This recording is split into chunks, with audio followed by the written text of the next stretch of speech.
Welcome to Nonprofit Nerd Impact Unleashed. Get ready to dive into the world of nonprofits, where the nerdy passion and unstoppable dedication of those making a real impact is celebrated. Together with your host, Jarrett Ransom, the inspiring stories and game-changing strategies of nonprofit leaders will be explored.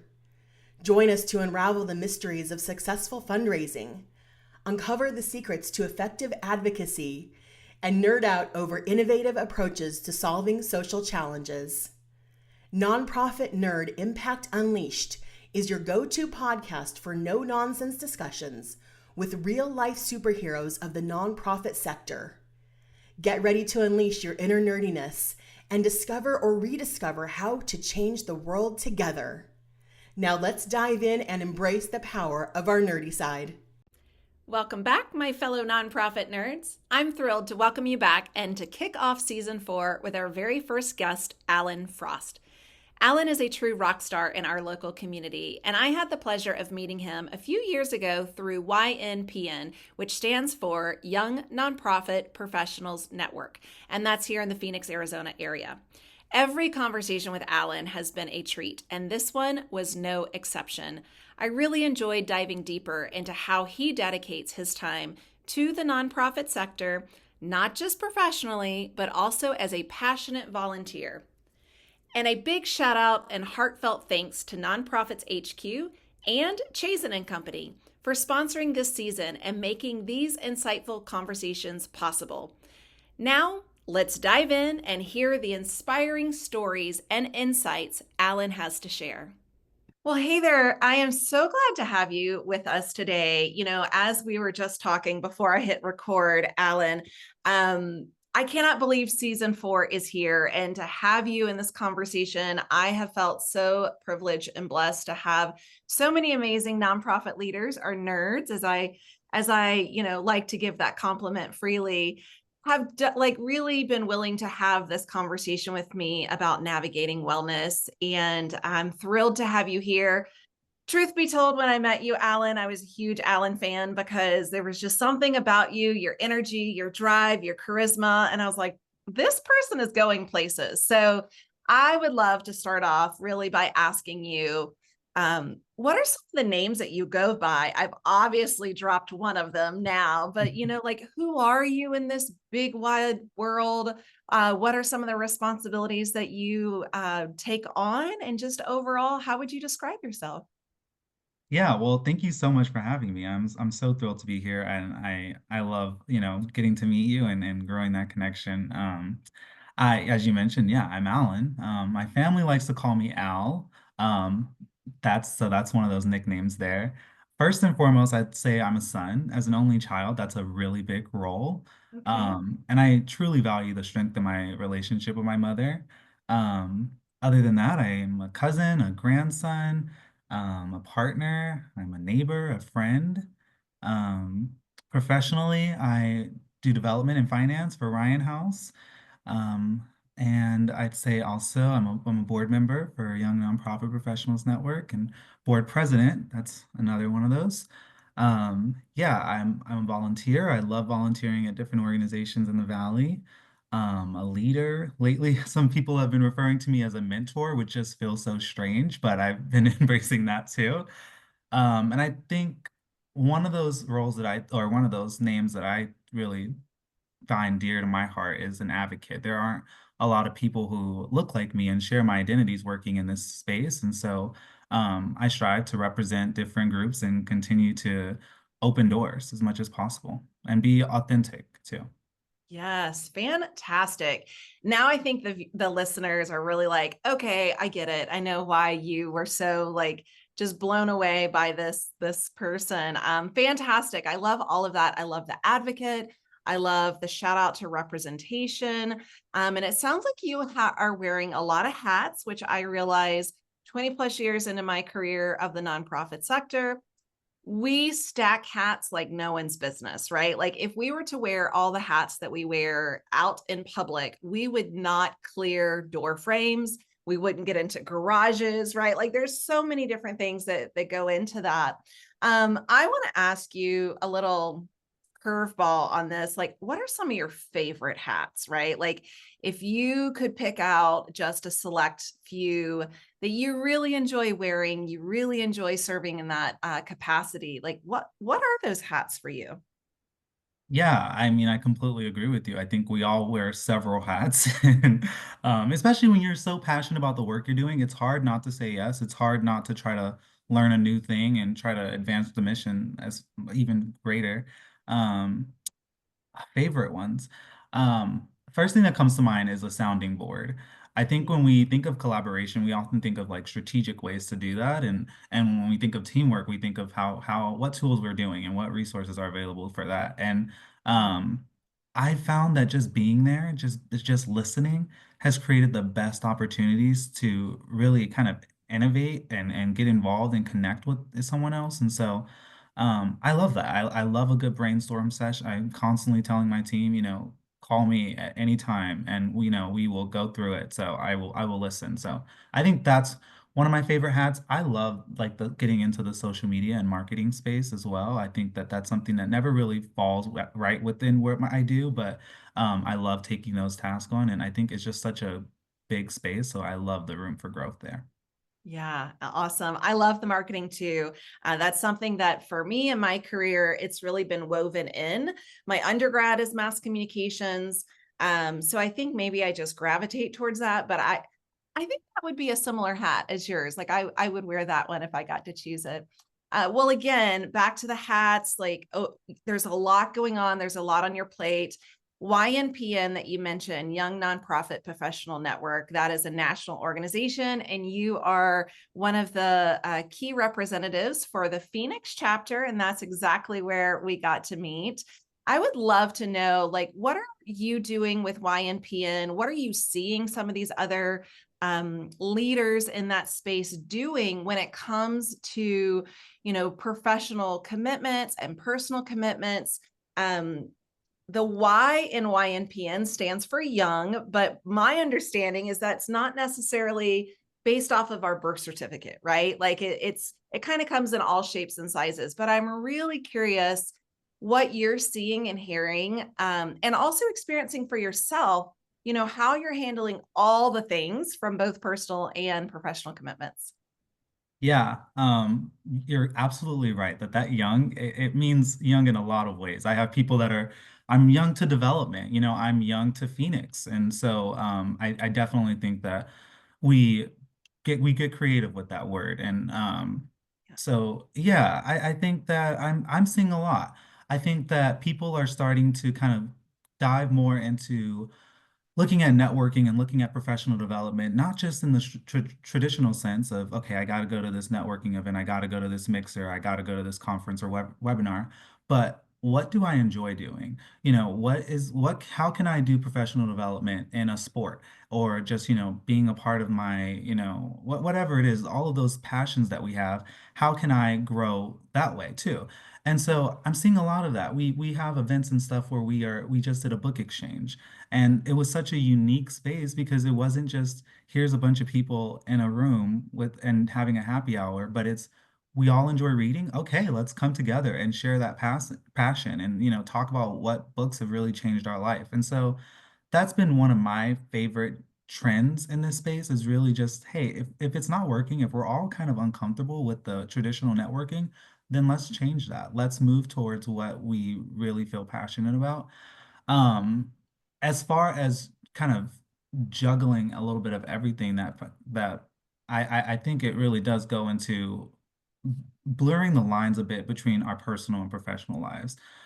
Trying to find that kind of mix of this is both. This is my professional development. This is also what I enjoy to do.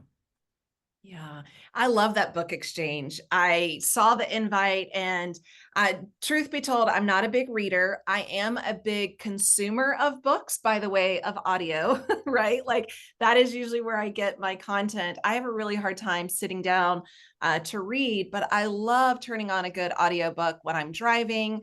Podcast obviously is one of the things I go to. So that book exchange spoke to me, and you're right. Like there are so many different ways to weave this in. When I was starting my career, it really was around happy hours, right? Like networking mixers and happy hours. And let me say, I wasn't arguing, right? Like I was there, I was going, but then it also, like for me, time changes and I'm thinking, okay, how many happy hours do I truly want to put on my calendar? And then something like a book exchange, I don't see enough of that, right? Like I see book clubs and I'm not really seeing that in our professional space. So Mm. kudos to the Yeah. YNPN team and to you. What about some of your go-to for self-care, relaxation? What are some of your go-to items and resources? And it could be anything, right? But I'm Yeah. curious what yours are. Yeah, self-care for me, it really changes. It's in waves. At certain times, it's sitting in pajamas and watching my favorite show because there's just no space for idle time during the day. And so that's what I'm looking at. In the past, I think I was really rigid in my thinking of self-care. It means I should meditate or it means that I should get into skincare. And now I realize that self-care is what makes my body feel good, what I really enjoy doing. And so I've been embracing that a lot more. Okay, I have a few things. Currently, poetry is really working for me. A friend Okay. invited me to a poetry slam a while back, and I've been going ever since. I go to these really beautiful poetry writing nights, and it brings people of all different levels and backgrounds together to kind of just to write. And I think growing up and as a theater kid, as a band kid, I had so many creative outlets, and it's been so hard to find that in adulthood. And so I love that. I think at first, when you think of poetry and you start writing, it's let me get all my deepest thoughts out. What has not been written before? And now I find myself thinking about things that I'm grateful for and the unique experiences that I get to witness. And so it's created this space where I'm now having a lot of gratitude. And so I mean, that has just been a game changer for me. Yeah. I love a good bath. I think that that's one that like it's just a classic. I love a good bubble Yeah. bath, and so yeah, Yeah. both of those. The poetry slam, I love that. I have stumbled into some of them and I absolutely love them. And anytime I see a video online, like I am just drawn to the performance, to the words, to the passion and the delivery, like so much of that. And I also love that you said like self-care comes in different, stages and different waves. I heard someone recently say, sometimes self-care is like going for that Vietnamese food that your body is craving. It doesn't necessarily have to be a bubble bath or the meditation that you referred to. I struggled with that too, Alan, where it was like, okay, I'm supposed to be like a yogi. I can't even touch my toes. I'm supposed to sit and meditate for 30 minutes. I can't even sit still for 5. Like, so really gravitating towards that check-in of like, what is it that I want right now in this moment? And it could be a poetry slam. It could be a Vietnamese, meal, whatever that is for you. What about fun? Although poetry slam sounds like a lot of fun. Yeah, What are some other fun things that you add into? Because what I'm seeing, again, 20 plus years, in this sector, but also the last 4 since, COVID, March 2020, I'm really finding for myself that my nervous system is on edge pretty regularly. And I tend to maintain in this fight or flight um, space. I'm not, it's something I'm working towards. But what I'm feeling for myself in this, and I don't even think I've shared it on the podcast, is like I feel like the compounding stress of the last 4 years are finally at a breaking point within my body, like this huge pinball machine. And it's like, enough. It is time to take care of yourself. It is time to calm your nervous system. It is time to do all the fun things, like be playful. So, what are some of the fun, playful things that call and speak to you? I truly appreciate you sharing that because I think that I see that a lot in YMPN of people sharing that, I, all of this stress and all of these things that we just continue to get by, I'm really starting to reflect now and really starting to learn how that impacted me. I think I reflect with myself a lot. I'm constantly thinking about the things that I'm involved in. Do they bring me joy? Am I accomplishing things that I'm proud of? And that self-reflection really helps me stay grounded. I was listening to this song recently and they said, there's 24 hours in a day for a reason. And so, 8 of that were in work and that, that makes me more strategic on what do I need to delegate, what's beyond the scope of Yes. today. So I truly appreciate you sharing that. For Yeah. fun, oh my gosh. I think connecting with people. I love randomly calling someone to just catch up. I think that that's something that, we think is going away because of text messages and stuff, but I will always give someone a phone call and connect. During COVID, I actually started a podcast, and so I really appreciate what you do, but it's really about creating those opportunities to connect, So I love that. I also love to cook. Um, I have also been kind of redeveloping my relationship with cooking because I think it's one of those things like I should do it. You can't eat Yeah. out every single day. But Right. now, I've been really following social media trends, and that's kind of made it fun for me. Last night, I found a recipe called the Marry Me pasta, and it's supposed to be so good that it makes someone want to propose. And so, that makes me like, I got to make the Marry Me pasta, and it makes it not reframing the narrative of I have Yeah. to cook to like, no, I'm getting to do this really cool recipe. So that's been really fun for me Yes. lately. That shift, that reframe, like I remember working with a coach many moons ago, and I was like, oh, I have all this laundry to do. And she's like, no, but you get to do this laundry. Like, you have laundry, you have access to a washing machine, you get to wash it and dry it and fold it and put it away. And I was like, okay, it's still a chore, but you're right. I do get to do it. Yeah. So cooking, that is not on my love list, right? So what are some of the things besides the Marry Me pasta, which I've got to ask, is that the one with the feta and the tomatoes in it? Yes, it is. Okay. Did It's it so work? good. It Did you worked. get a proposal? Fingers crossed on the proposal, but I think that it was so good that we're getting there. Yes. Oh my gosh. Okay. We made that here as well because every now and then I'll say, what the heck? Let's try it.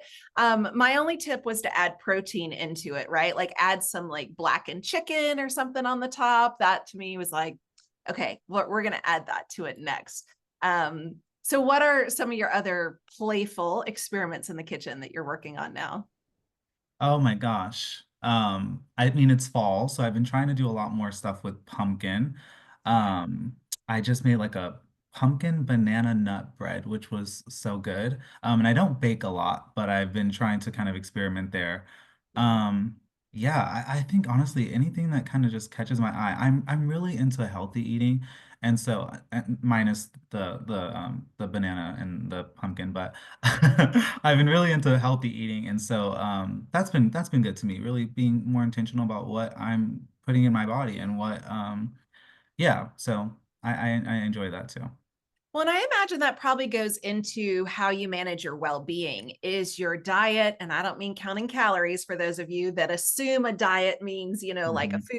food journal, but like what you put into your body, is that part of your management for well-being? Absolutely. I've definitely had the calorie counting moments in life. And so Yeah. um another one of those things of redefining what that looks like and not trying to get into that unhealthy habit of something that could be good. And so Mhm. yeah, healthy eating is something that's really been important to me. I have been trying lately to only have things in the house that are good for me.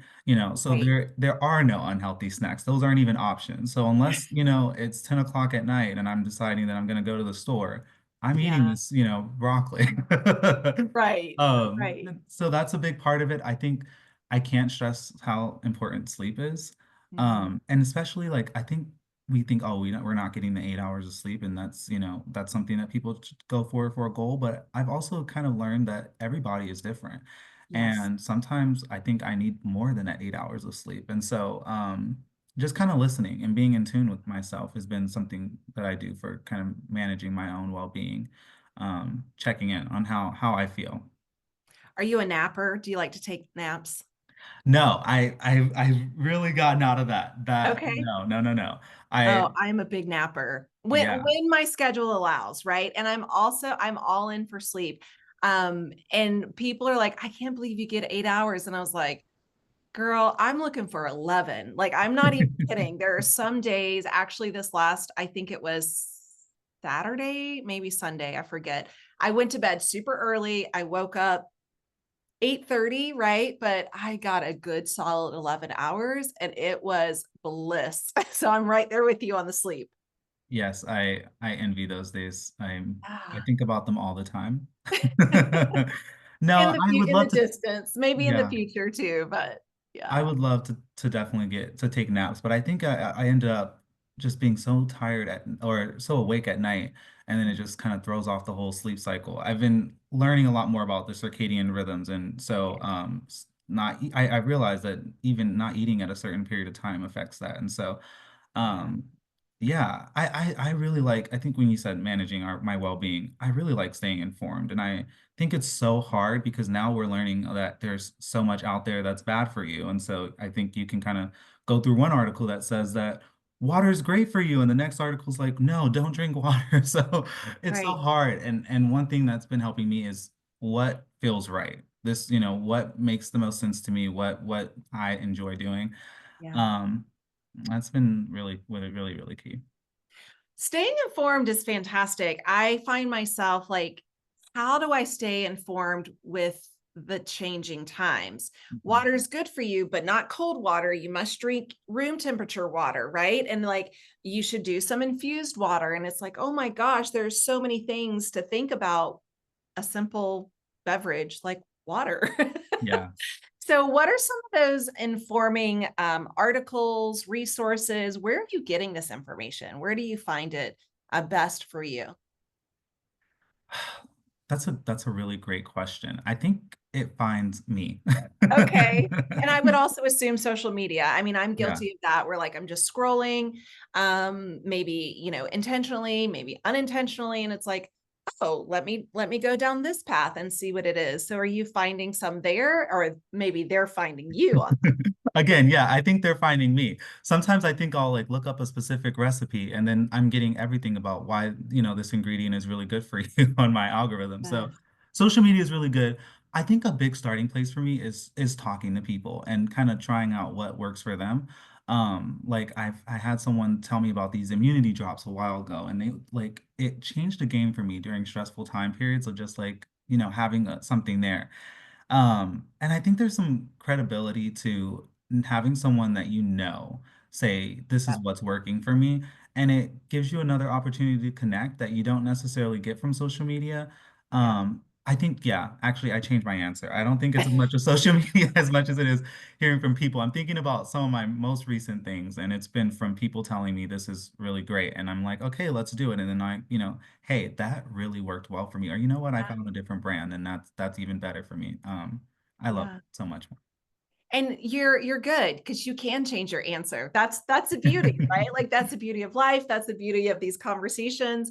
Well, as I shared with you, really this season for it is being released in December, going through the first quarter really of 2025.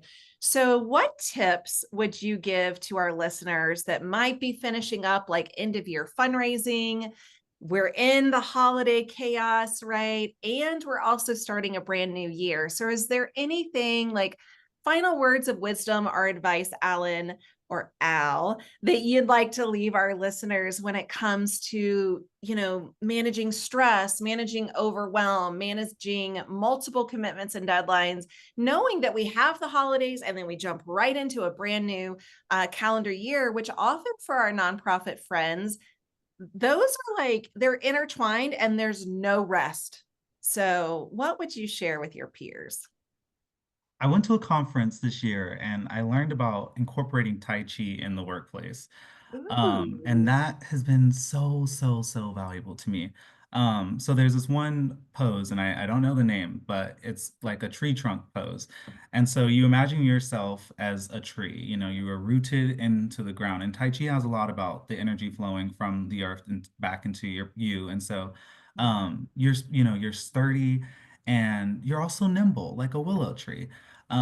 Nothing's gonna move that tree. You're there, but you can also move your intention. Nothing's going to move your intentions, but you can kind of shift a little bit your day. But your core values, your beliefs, they're all going to stay the same. And so when distractions arise, when something's really trying to take you away from what you are, you kind of just think about that weeping motion of a willow tree, and you just kind of sweep them away. That I think is something I'm going into this holiday time with. What do I absolutely want to get done? What do I want my holiday time to look like? I've been really bit more intentional about what projects and things I've been getting involved in, and not trying to take away family time. Um, and so that's my goal. I'm trying to get this thing done. The distractions come and you just weep them away. You just sweep them away. So that's my last little tidbit, I think. Tai Chi. I think you might be the second person to mention that to me. And I apologize because I cannot remember the first one off the top of my head.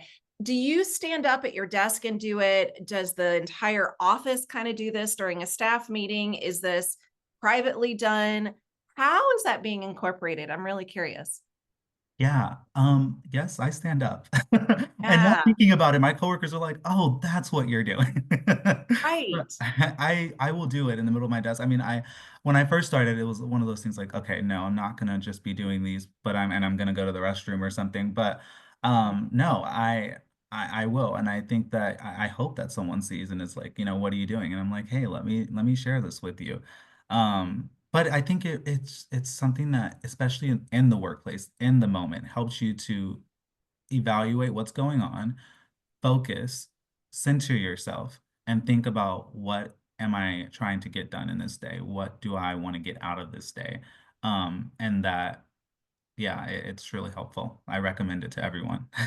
Well, kudos to you. And I truly applaud you, Alan, because you are modeling that, right? Like I can imagine for me, my self-talk would have been like, no way, you're also going to the bathroom to do this, right? Because people are going to think you look awkward or distracting them, whatever.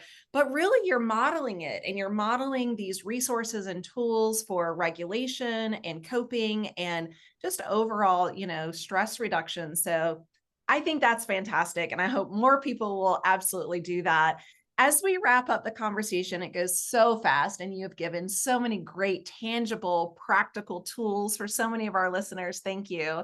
Where, for our listeners that are like, I see why Alan and, Jarrett connected, where can we find more information about you? You shared about the organization. If someone wants to connect with you, where should we go? LinkedIn. I think Yeah. LinkedIn is a really great space. I'm on there all the time, and so definitely follow me there. I'd love that. Yeah, Alan Frost, check him out. Well, thank you so much. I wish you beautiful holidays, wonderful Tai Chi practices, and more TikTok or what Instagram, whatever it is, viral cooking videos. So thank you for joining me. I'm so appreciative of your time. Thank you so much for having me, and happy holidays.